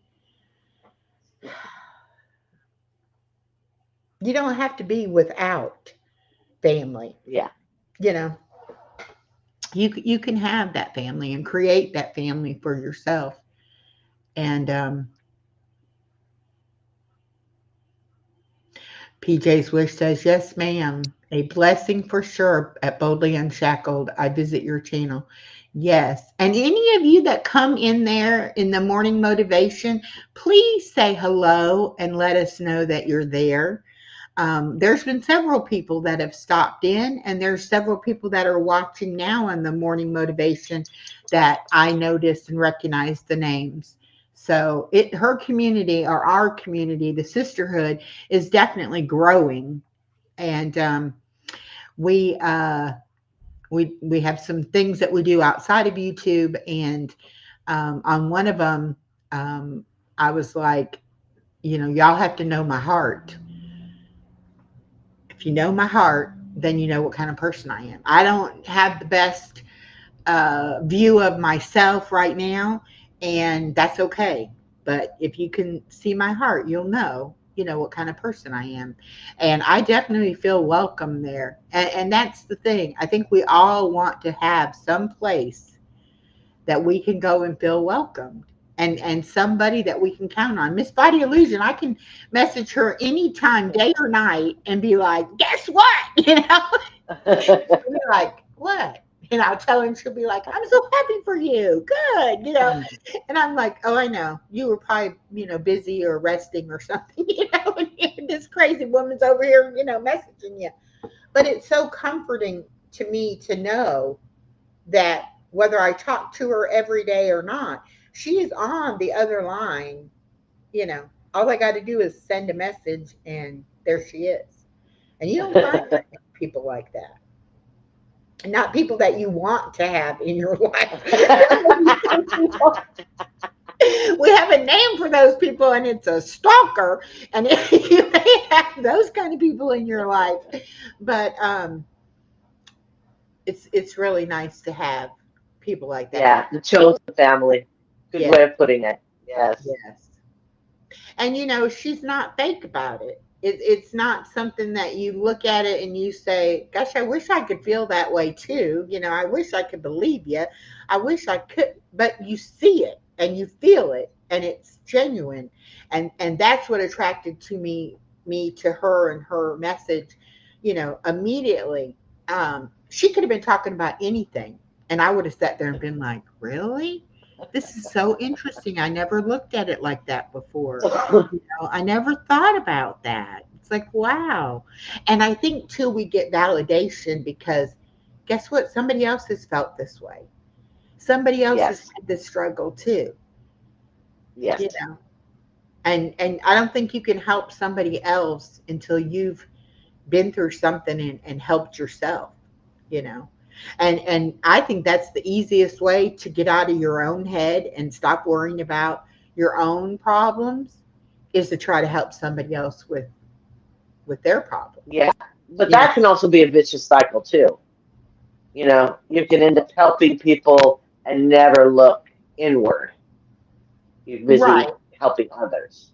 So there has to be a nice balance there. Yeah. Well, and the thing about it is too, it's like that, you can feel sorry for yourself. Oh yeah. And it's like the saying, I felt bad because I only had one pair of shoes until I met a man that had no feet. Right. Then it's like, wow, yeah, I'm so petty that I'm over here worrying about how many pairs of shoes I have. This poor man doesn't even have any feet, and he's okay. Yeah. So yeah. And I think sometimes we get so wrapped up in our own mess that we don't have room to try to help anybody else. Like, it's like, I can't take on one more thing. I'm full of all these things I'm dealing with myself. I can't take on that one more thing. And sometimes it's good just to say, okay, I'm going to put this on pause. I'm going to see what I can do for this person, and then I'll come back and pick up where I was at. But I'm here to tell y'all, healing is a wonderful, wonderful thing. Scary. Oh my goodness, so scary. I was not prepared for the fear and the tears and all of the feelings to come. But now that I've felt them, they're not that bad. They're really not that bad. I was afraid of them. I was, it was like that monster under the bed. I didn't want to see it. I knew it was there, but I didn't want to see it. Now that I've looked at the monster, it's an okay monster. It's not that big a monster. Balance is everything. That's exactly right. And that includes having fun, allowing yourself to have fun. I'm a worker bee. I like to have a project. I like to have something I've got to do. I like a deadline, But once in a while, you just have to be able to say, you know what? I'm done with that for today. I'm going to do something for me. I'm going to do something fun. And I'm learning how to do that. You still have to, do your commitments and take care of what you have to take care of. But you're the one that can say, not today. I'm not doing that today, today I'm doing this or today I'm doing that, and be okay with that and not be like, Yep. it's calling me back. I got to get back to that. I don't think I knew how to really enjoy myself if I wasn't being productive, if I wasn't doing something for somebody else or to, complete something. BJ says, been there, done that. I do still And going through it today. I know, BJ. BJ has been relating to a lot of what we've been talking about. And he doesn't have all of his childhood memories either. And it's tough when you have, gaps of time and places that, gee, if it happened, how come I can't remember it? I mean, it's kind of scary. sometimes it's your body, your brain, you know, saving you from it until you're ready to remember it again. Well, Yeah, and I think, I take it as a form of like DID, where you just kind of put it away, and you know, and I think a lot of it is that, our psyche is fragile and we can't always handle everything at a certain time. And so I mean, I'm thankful for the memories that I was able to block out because I don't think I could have went on and actually functioned and had the life that I've had if those things were in the forefront of my mind. And so I think yes, it was really, my mind did me a favor to kind of not have to look at that. Boldly and Chuckle I says, my husband calls me busy bee. ENTR. I love that stuff. I I do love not it. know how to I say did that. and EMDR, which is rapid, wait, something, something, something rapid. It's like it has to do with I've read about it. I can't put it into words. Um, the brain is very Brain is protective. protective. Yes, it is. Yes. Yes. Yeah, the whole body is an amazing thing. You know what I mean? It is. And I'm sure there are, because I'm not getting, and my memories are not coming back to me as specific incidents. Um, they come back more as, I just remember being made to feel a certain way because of a certain situation or whatever. And my sister and I do talk about that as well. Everybody's going to remember things from their perspective and Oh at yes. whatever age, they are. And so we've said to each other, how did I live in the same house and not know that about you? It's because a lot of things we, keep very private and personal. And unless you're the kind of person that would be going around saying, you know, and then too, when you're not encouraged to have that kind of relationship with your sibling, you're not going to go to them and say, oh, mom just did this and it made me feel like that, you know. Eye movement, desensitization, and reprocessing. Okay, I'm glad you put that for us because I was like, I know, I read it, I read I it. don't know if I ever heard it. Ah, Oh yes, thank thank goodness you. for my sense of humor, or I would been long, long time ago. Yes, and he does have a wonderful BJ, I'm glad you're here, honey. he I can really say that. does I'm have a glad you're good here. sense of humor. And he's a kind, caring person. He does things that you don't necessarily have to ask him. He just sees that it's something you might like or might want. He just does that. Yeah, there are all kinds of therapy. Tia is a licensed therapist. That's what she does for a living. And Oh, she's okay. not our therapist, and she doesn't, you know, she tells us things, but she doesn't do it in a way that you're like, okay, I'm in therapy now because I talked to her about my problems. No, she's our sister, but she also has that knowledge, and there are so many different types of therapy, and there's no stigma in needing to talk to somebody. You know, it's if it's available to you and something you can afford and something you have time in your schedule to do, I think it's a wonderful thing. I wish that I had it. I keep saying I'm gonna call my insurance company and see if I have coverage for it. Because I think I would like to just, maybe hear somebody else's take on things, you Yeah, know. therapists are wonderful. Biggest thing I can tell you about therapists is find the one that fits you. You know, I Yes. mean, it's just like everybody else, there's different personalities out there. So I was lucky that the last one I had was just an amazing woman. She's retired now, but just an amazing woman. So, And there's and nothing wrong with that either, trying out a therapist. And then, yeah, be honest with yourself. If it's not a good fit, you're not going to accomplish what you want to accomplish if you're not comfortable mm-mm, talking to that person, you know. exactly. And if that's what you need to do, I've been really fortunate that everything that I've been learning and applying to myself has been helping me. But I think I was at the right time. I was ready for it. I was open to it. And I see things changing in my life as a result of it. And so, do I think that I'm at the very beginning and would need to go into therapy? No, not necessarily. But not everybody can do it on their own. A lot of people need Yeah, that guidance and that help and that feedback too, you know.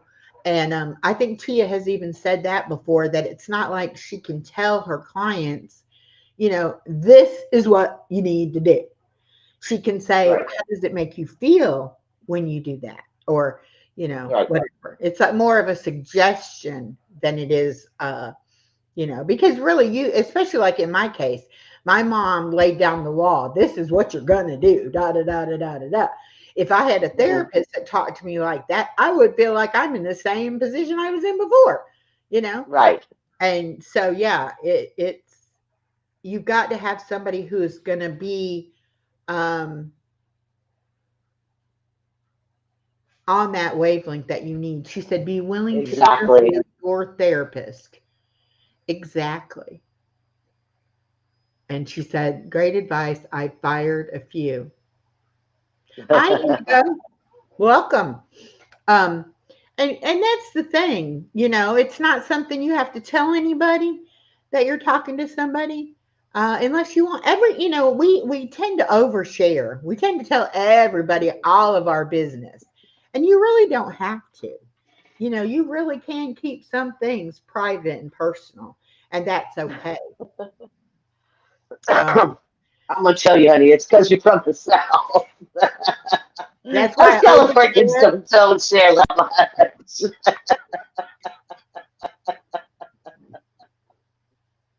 And you know Uh, what? Even though you might look at it as not being a good thing, it is part of who I am. I am an yeah. oversharer. That is who I am. Uh-huh. You know. Yeah.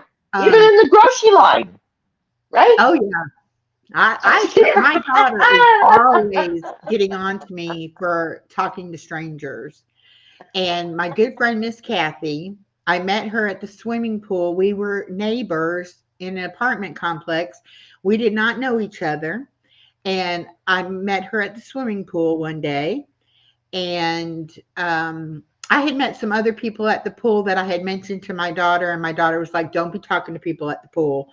Because I'm like such a kind-hearted person. If somebody tells me they have a problem or they're struggling or something, I'll be like, well, what can I do to help? And I'll try to help. So anyway, she was like, you got to quit doing that. Don't be talking to people. So I'm like, okay, I won't.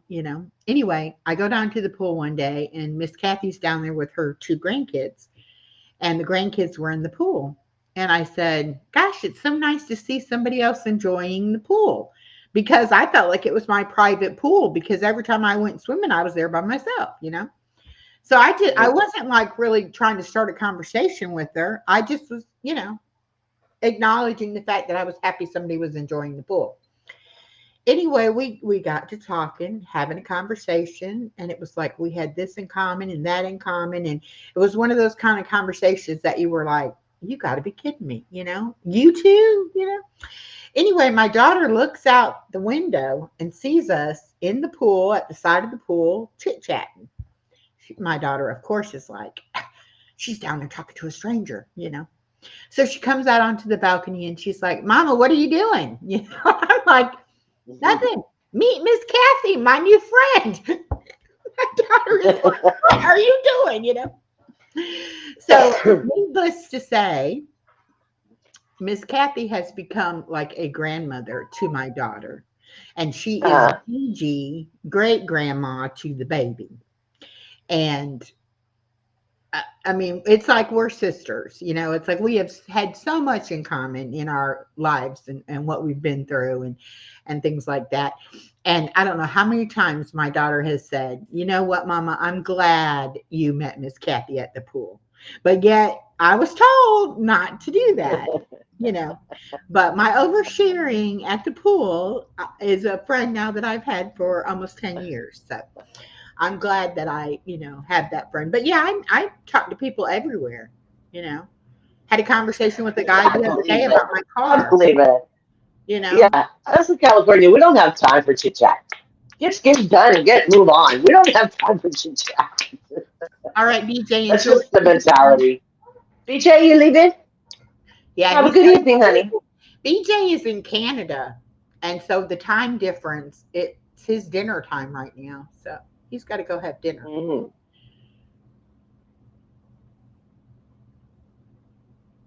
Yeah. Participate in this All conversation. right. Thank you so much. Are we good? We enjoyed having you. Yeah, it's been 2 hours. I always go longer than I plan. I don't know. Y'all just fill me up so much, you know, that I'm like, I don't want it to end. Cheers Yes. to you, And Jake. you're sharing. You're sharing a lot of your growth every week. It's an amazing journey you're on, and I am so honored to be here, part of your journey. Well, I am And so glad to have you. yeah. Oh, Uh, it's 6 p.m. yeah, 6 p.m. in Canada, so it's 9 o'clock. So yeah, 3 hour time difference. Okay. I can't keep up. Some people are 6 hours ahead of me. Some people are 14 hours ahead of, you know, I'm like, okay, what time is it there? Because I don't know, you know. Or and Yeah, we need one of those world clocks around us or they'll say, something, you you know, know? well, I got to get to bed. It's, you know, 1 a.m. here. And I'm like, what? Oh my goodness. You know, go to bed. You know, don't be listening to me ramble. Just go ahead and go to bed. But anyway, thank y'all so much. I will be on tomorrow at noon for Wellness Wednesday. I've got 2 happy mails to do, and I may give away my free memberships. And I'll be here Thursday for trivia. Oh, and Thursday night, I'm going to be on My Other's Keeper. You know, she got injured and hurt her foot. And so she hasn't been on live. Hi, Jory. Welcome. She hasn't been doing her lives, and she's starting them back up. And so I am going to be her guest on Thursday night. We're going to talk about fruits of the spirit. I've got to do me some homework on that. And I guess that's it. I do have a guest Saturday night, Lisa J, which is a channel called A Place for Her. And she is Oh, part of the Boldly Unshackled group as well. And then, Sunday, 2 o'clock, Miss Body Illusion, anesthetist, is that right? Anesthetician is going to be here and teach us about our skin. I need that oh, okay. back. She acts like she didn't know that. She knew that. Um, I didn't know she was an esthetician. I didn't know she knew all about that. And I'm like going on and on about skincare. And she's like, well, you know, I kind of know a little bit about that. And I was like, really? What do you know? Could you come on and tell us? Yeah, I can do that. I'm like, okay. She's gonna end up being my permanent co-host if she's not careful. I enjoy it. I really do enjoy it. Well, I I really do. enjoy having somebody to talk to, you know, and somebody who gets me and doesn't make me feel like I'm being judged or criticized or, anything Oh, like that. So it's no, wonderful. never. Never But that. anyway, I'm going to go ahead and say good night, and I will see you all Facebook Mom. Good night tomorrow. there, everybody. And thank you all for coming, and thank you for checking out Miss Body Illusions channel. It's pinned at the top. Also, check out Boldly Unshackled. We would love to have y'all. Everybody is welcome. It is a safe space. Just be respectful. All right. Good night, everybody.